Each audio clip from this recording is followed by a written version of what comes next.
Hello everyone and welcome back to another video on the channel. Today we're going to be talking about the sequel to the 2022 horror film Smile 2. This movie stars Naomi Scott, Kyle Gallner, Rosemarie DeWitt, Ray Nicholson, Lukas Gage, and Gelula. And this movie once again is directed by Parker Finn. And I was decently excited for this movie, mainly because I do enjoy that first one a decent amount. It was a bit derivative of other cursed movies like The Ring, but I thought it did a decent job at being just a solid general audience horror movie that's gained a good following. And I've mentioned this in a few reviews recently that there's several tiers of horror movies that kind of scare different kinds of people. Me personally, I get scared of the more psychological A24 neon type horror movies like Hereditary or Longlegs more recently. And then there's the horror movies that are a little bit more so in the middle. They're not quite general audience, and they're a little bit more of character study pieces like Oddity recently, which was a Shudder film, or even A Quiet Place Day One was a lot more of a personal story than you might expect from a general audience horror movie. Then you have the Blumhouses of the world. You have Night Swim and Imaginary and stuff like that that's geared directly towards the mainstream audience. And I think Smile lands somewhere in between the Shudder audience and the mainstream Blumhouse audience as a film that's it does have a really good character focused story at its center, that is also really creepy and has a lot of great style and director driven storytelling at the center of both of these movies now. And I think what makes this movie a little bit better than the first one for me was the fact that it was a little bit more elevated than that previous movie with its heightened setting and its heightened character and a whole bunch of different aspects of this movie just like that. And so of course I will be getting to spoilers for Smile 2 because I have a lot to talk about when it comes to this movie, especially when it comes to the ending of the film, which I think will divide some audience members. But I think overall, I think most people will enjoy watching this movie, especially if you were a fan of that first one. And before I get into the actual review, I do have to mention that this is my second attempt at recording this video, and if I continue longer than just the intro with the camera working, I will lose my mind like Naomi Scott did in this film. So the rest of the video won't have my face in it. It will just be clips from the movie, so I apologize for that. But either way, let's just jump right into this thing with the basic premise of this movie. And like I said, it follows a pop star this time around. And I think what Parker Finn does really well in this movie is taking that core concept that's, Ring type of ripoff that was that first movie, and just kind of expanding on that idea, getting more money for that budget, getting more creative with the camera shots in this film, and just really going all out with this concept and not, being held back in any sort of way. And I think that really does benefit this film because when he set the main character, as a more reserved, shy type of, therapist that the main character was in that first film versus a pop star who is very much in the public eye, that has a lot of problems with, substance abuse that she's had in the past, and she's now, a year sober, and she's dealing with all these different traumas in her past, and she has a giant spotlight shining directly on her, and everybody's, essentially counting on her to be sane, to get through this rough patch of hers so they can all make money based off of her talents. And you add the curse on top of all that, it adds a really interesting dynamic that just kind of escalates everything that the first movie did. And although I do understand the criticisms that I've heard of this movie just kind of being a carbon copy of the first one, honestly I think the shift of perspective with this movie with Naomi Scott as a pop star was more than enough to differentiate this movie from that first one. Yeah, sure, the concept is not really expanded on in this movie. There's nothing really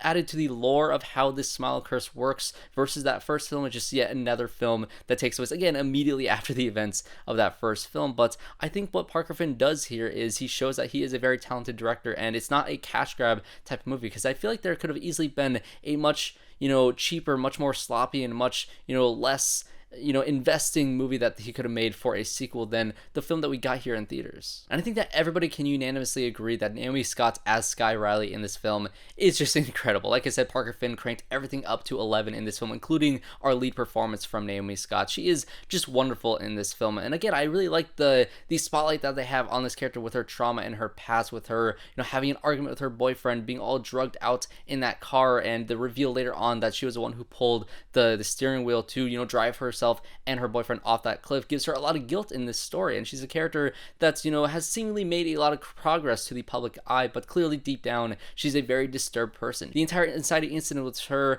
reaching out to her drug dealer once again, even if it is just to get some painkillers that a doctor won't prescribe to her, at least that's her excuse that she gives in here, that temptation is still very much inside of this character, and that is what leads to her getting this curse in the first place. And she's a very interesting character to follow because she's not necessarily entirely relatable or sympathetic to people who are not enraptured in the amount of fame that she has. There's a certain amount of disconnect that we have when we're watching this character, at a signing. You have all these people, crowd around her wanting to get these signatures, and this little girl walks up with a smile on her face. That's not something that everyday people will be able to relate to. But on the other hand, this ability to try to, put on a face, to put on a facade, to make everybody else around you happy is something that you can relate to. This is just on a much grander and exaggerated scale with a pop star, and I really like that they did this. And honestly, I'm really glad that this movie exists alongside Trap from M. Night Shyamalan, because we have two interesting things with Lady Raven and with Skye Riley, and every once in a while there's two movies that come out within the same year that are essentially the same film, like Immaculate and The First Omen. I think you can kind of say the same thing, even though they're vastly different concepts with this film and Trap. Either way, I think that this concept and this idea of setting something in this concert setting with a pop star with this concept really did elevate this film for me, and when compared to the first film. And on top of that, everything is bigger and more bombastic in this film, including these scare sequences. And honestly, I guess there's two sequences in this movie that really stand out to me. I think the opening sequence with Gallner that bridges the gap from that first film to this one was really exciting. I think the way that he shot this action with the handheld camera movements and just the very flashy camera moves and the intensity of this shootout that happens in this house of this character trying to murder somebody to pass on this curse, instead of letting this curse kill himself to be able to pass on to an unsuspecting victim. He wants to get rid of this in any way that he can, and I really like that we get to see a character really try to go for that, since it's going to be passed on to a person who doesn't understand the concept of how this all works. Once again, which is kind of repeating some beats from the first one, but at least we got to see this opening sequence that just had just a lot of intense moments within itself, and again, a lot bigger and better than anything else in that first film. But I think the sequence in this movie that really showed me that this is something special as compared to the first one is the fact that since you have a pop star as a main character, and you have a lot of sequences in the first act where you show her dancing along with all her background dancers, and you get this really weird choreography with all of that, and later on in the film when she's starting to lose her mind and she's in her apartment and you see all these people inside of her closet and they all start going towards her with this really interesting choreography, this like dance choreography that she's having with these other people that are attacking her in her mind, all smiling at her. It's really visually just fascinating. I really love the look of all these things, and the idea of all these people, going over and trying to crawl on top of her and the hands reaching over her. It's a visual that we've seen in other horror movies, but I think it works extremely well here. And they also up the amount of gore that we see in this movie in a way that is a nice, escalation of what we saw in that first film, especially when you're in a landscape where we just had Terrifier 3 and these substances come out. This movie does not hold back. This movie has a lot of great gory sequences, and one of my favorite parts about that last movie was at the very ending of that film. Even if that movie did overstay its welcome and had the cliched horror movie Nightmare on Elm Street sort of fake out ending before you realize that the characters are not going to live their happy ending, and they're actually still under control by this entity or whatever is going on in the story. And then you had the little fake out ending like that first one had.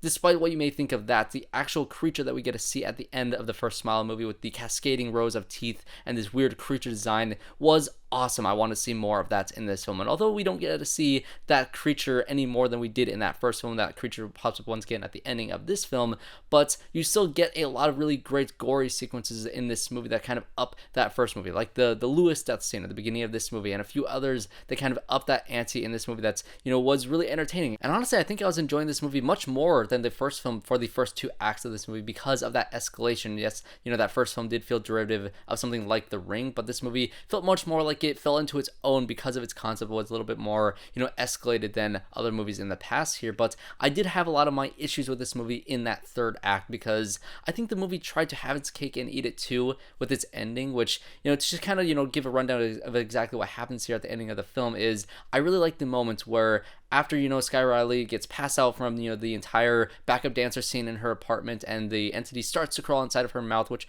I think actually looking back at that moment you realize that everything after this point is completely in her head. You are perceiving it as what is actually happening in the story, but as we know, for the very last 5 minutes of the film, none of this actually ended up happening. But I really like the idea of her waking up in that hospital and seeing her mom there, and she thinks something is happening, and the mom starts smiling, and she starts stabbing herself, and you realize that Skye Riley actually killed her own mom. And so now you have this character that is in a situation where she murdered somebody very close to her, even if this character was very much pushing her in a direction to continue this world tour, even though she's under immense pressure, and there's this conflict that these two characters had with each other. She didn't deserve to die in the way that she did, and now how in the world is Skye Riley going to get out of this situation, because obviously she still has a curse. Nobody witnessed this murder, and she's covered in blood now, so she needs to escape this hospital without anybody noticing. And I think the escalation of all that happening was really entertaining to see this character desperately trying to get out of this situation, even though everybody has their eyes on her because she is so recognizable in this world. You've also had this subplot going on with this random guy who essentially his brother had the smiling curse some years ago, and he's been trying to essentially stop this chain for many years now. And he's come up with this theory that if he's able to kill the person who has this curse and resuscitate her, are they going to be able to stop the chain exactly where they're at in this moment? Is that going to, stop everything from happening? Is this going to stop this thing from spreading and hurting more people? And it's an interesting idea. I think it's an idea that a lot of people kind of thought of in that first film. I think the idea of her, isolating herself and not having anybody witness her death was one way out. But if you're able to kill this person and resuscitate her, is that going to stop the curse, or is it going to go on after you resuscitate her? It's an interesting idea, and it's an interesting concept that they start to explore in all of this. And so once she escapes the hospital and she drives off and realizes that her friend has been fake the entire time, it's been manipulating her, and that's, this entire arc that she's gone through of, forgiveness is all just inside of her mind, and it, breaks her soul once again. And once she gets into this Pizza Hut, she's just ready to die, whether it works or not. She's ready to stop this thing once and for all. But of course, this doctor character is going to step outside the room, forcing this character to, confront this smiling creature right in front of her. And she takes a syringe and sticks it in her neck to, essentially sacrifice herself for the greater good of stopping this curse. But of course, the syringe actually isn't there, and she's still hallucinating. And then eventually, the room fills up with smoke, and she realizes that she's in her costume, ready to go on stage, for her world tour. And she rises up, and now she's in front of a stage of 1,000 people. And you've realized that everything you've seen ever since that, sequence in the hotel or inside of, her apartment with all the backup dancers, and once one of them kind of, started crawling into her mouth, that was her point of no return. That was essentially the moment where she started hallucinating. Everything that happened from that moment onward, her mother didn't die inside of the hospital. She was never inside of the hospital. She's been getting prepared for this, concert this entire time. And now that she's on stage, you get to see that creature from the ending of the first Smile movie with the cascading teeth crawl into her mouth, tearing her face open, which is a very, very gruesome and brutal sequence to watch. I absolutely love the effects in all of that. But once it crawls into her mouth, she turns around on stage, smiling like usual, and she takes a microphone and, smashes it into her face in front of all these thousands of her fans that are now going to have this curse moving forward. And that is how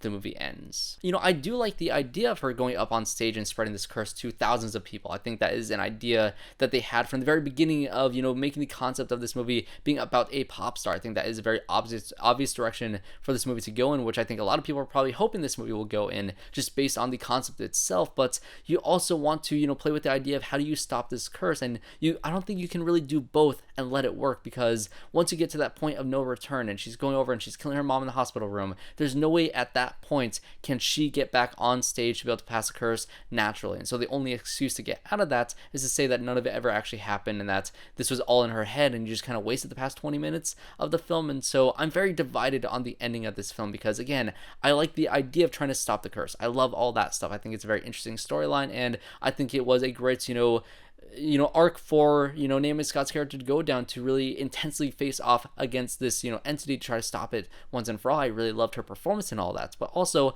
I do like conceptually the idea of this curse being spread to like thousands of people. I also really love that idea as well. And so the movie does end off with two very interesting ideas. On the one hand, you have Naomi Scott confronting the entity and desperately trying to stop this thing from spreading, but at the same time, none of that actually happened, and you have her staying on stage spreading to thousands of people, which is also a very interesting idea. I just don't think those two ideas work together cohesively to end off the film in a very interesting place. Although if they do make a Smile 3 and it's all crazy post-apocalyptic and there's a bunch of people smiling everywhere, maybe that could be interesting. Maybe that'd be too chaotic to continue on a third film. But either way, I do think that for the most part, this movie is better for me than the first one. But I do think by the end of it, I am kind of in the same mindset as I was after watching the first one, which is it's a pretty good horror movie that's not quite as great as some of the others. But those are just going to be my thoughts on Smile 2. I'm very curious to hear your opinions in the comment section down below, especially as it pertains to the ending of the film, but also as it pertains to Voss Water, because they paid a lot of money on this product placement, and it better have as much therapeutic qualities